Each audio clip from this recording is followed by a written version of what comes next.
Hey guys, you're watching this video because your wife cheated on you or you think your wife cheated on you.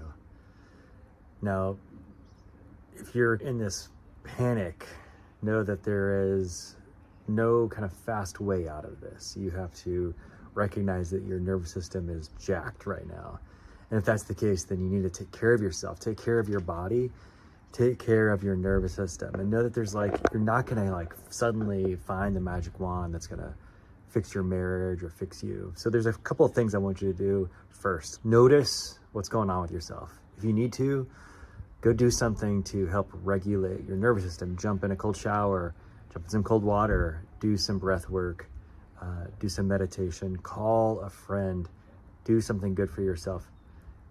Make sure that you're not doing things to escape. Don't go through her phone and try to uncover things. That's really not helpful. Don't run to drugs or alcohol. Don't try to necessarily confront her yet. Now, like I said before, there's no fast way out of this, and you just got to know that you're going to be in it for a while. Now, the next thing you need to know and remember is infidelity means what you think it means. You can't take it personally. She was going to do this on her own. You didn't force her there. And one could argue she did this because you weren't leading her in the way that you should have. But the fact of the matter is, it doesn't really matter anymore. What's done is done. The dog back here. So now you have to decide, what do you want now? What do you want now? Look, the stats say that probably somewhere in the neighborhood of 20% of women cheat.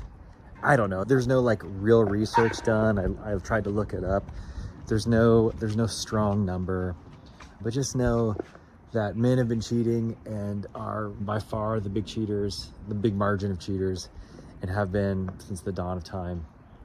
And I don't want to get into the nuances of, is marriage the problem, is monogamy the problem, or whatever. It doesn't really matter anymore at this point. What matters is that you're in distress, you're in a lot of pain, and you're worried about what to do next. So I'm going to remind you to go back to that question. What does it mean? What does it mean for her to have cheated on you? What does it mean that she slept with somebody else or had an emotional affair, or whatever it is? What does it mean to you? Does it mean that this relationship is over?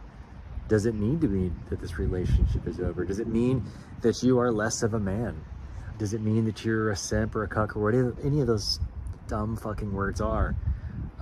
I would say no, it doesn't mean any of those things. It means that she was facing some difficult things in her life. Her needs were probably being ignored by herself. She didn't have the tools to deal with life on life's terms. And a relationship probably surprised her.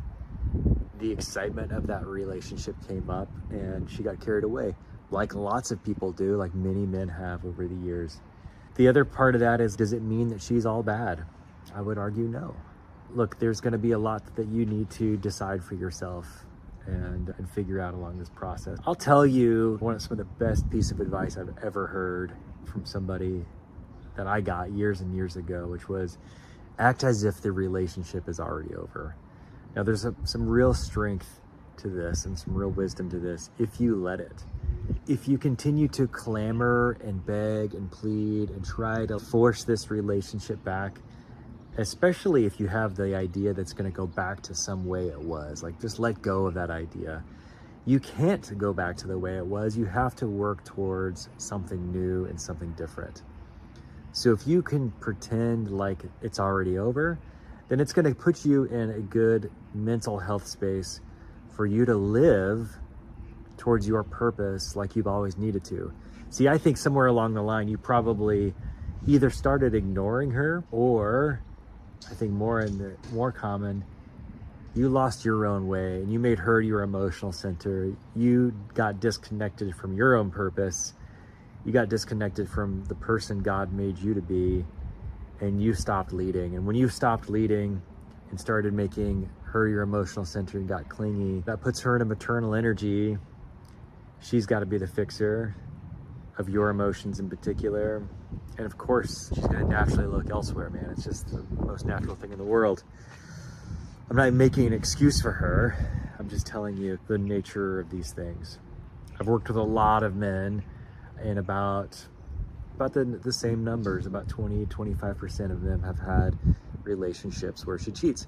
And I would say of those, about half of them end up having great, healthy, wonderful relationships. Things can get better, but it's not because they go back to the way things were. It's because they both decide to grow and heal and evolve in the way that humans should, in the way that people should.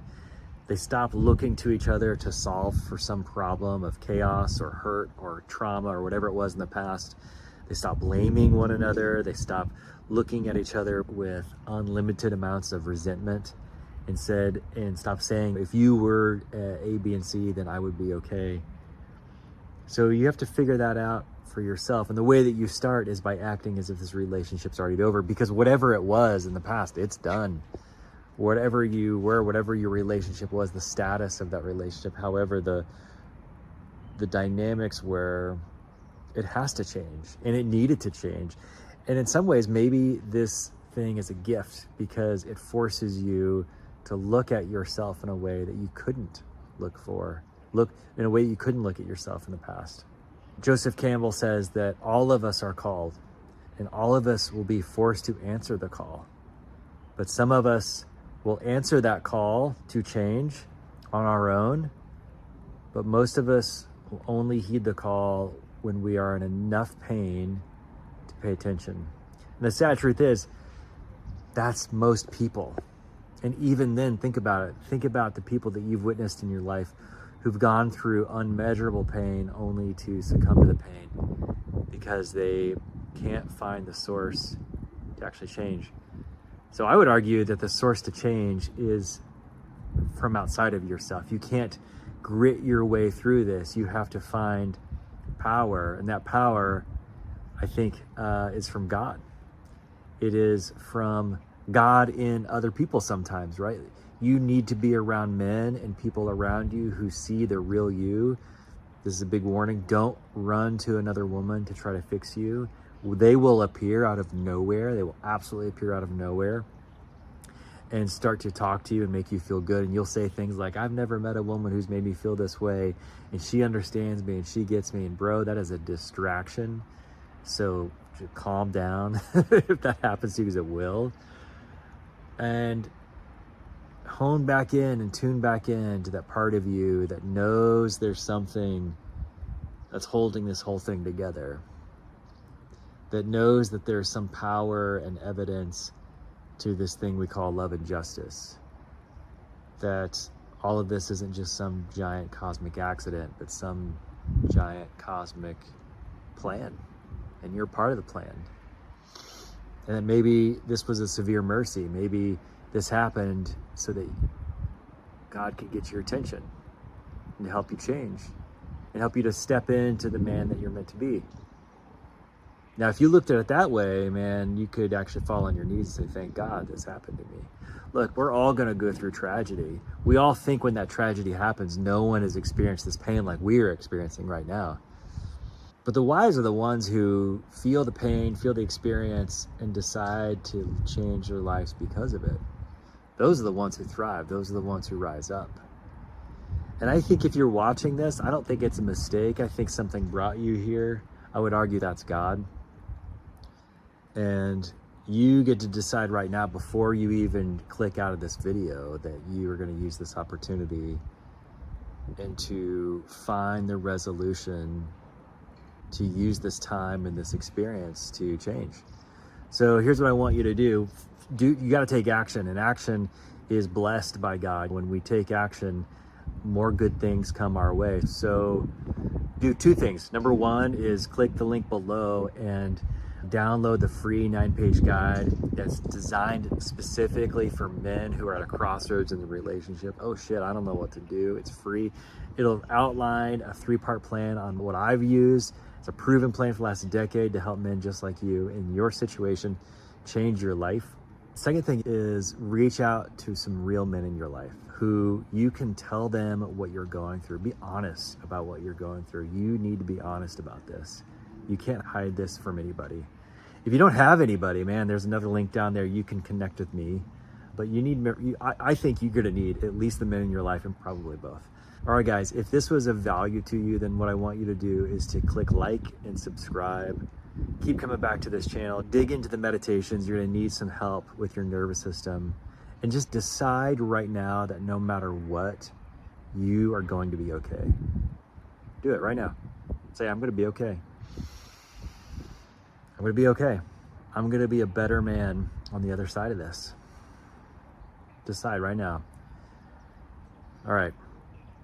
Thanks, guys. Keep coming back. Keep tuning in. You are going to be okay. Let me know if you agree or disagree.